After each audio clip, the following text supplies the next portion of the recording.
Hello நேயர்களே, இன்றைக்கி நாம் மஷ்ரூமை வச்சு ஒரு வித்தியாசமான டிஷ் எப்படி செய்கிறதுன்னு பார்க்க போகிறோம். இதுக்கு பேர் பட்டர் மஷ்ரூம். இது ரொம்ப டேஸ்டானது மட்டும் இல்லைங்க, ரொம்ப கம்மியான இன்க்ரீடியண்ட்டை வச்சு ரொம்ப குயிக்காகவும் செய்யலாம். அப்புறம் என்னங்க, வழக்கமாக சொல்கிறது தான். இந்த வீடியோ பிடிச்சிருந்தா மறக்காமல் எங்கள் சேனலை சப்ஸ்கிரைப் பண்ணுங்கள். இப்போ வாங்க எப்படி செய்கிறதுன்னு பார்க்கலாம்.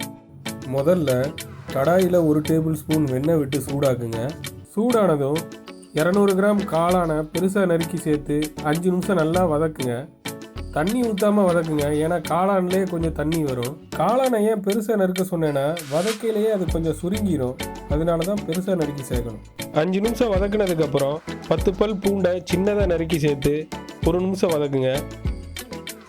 வதக்குனதுக்கப்புறம் ஒரு பெரிய வெங்காயத்தை சின்னதாக நறுக்கி சேர்த்து 10 நிமிஷம் திருப்பி வதக்குங்க.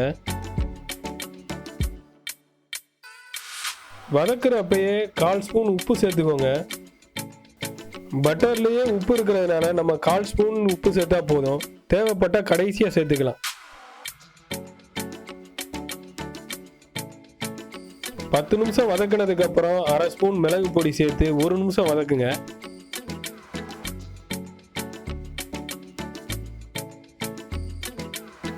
கடைசியாக கொத்தமல்லி சேர்த்து கிளறி சூடாக பரிமாறுங்க. இந்த பட்டர் மஷ்ரூமை ட்ரை பண்ணி பாருங்கள், ரொம்ப டேஸ்ட்டாக இருக்குங்க. இது மாதிரியான வீடியோக்கள் இன்னும் நிறைய வர்றதுக்கு உங்கள் சப்போர்ட் எங்களுக்கு தேவைப்படுது. ஸோ மறக்காமல் எங்கள் சேனலை சப்ஸ்கிரைப் பண்ணுங்கள், சப்போர்ட் பண்ணுங்கள். தேங்க்யூ.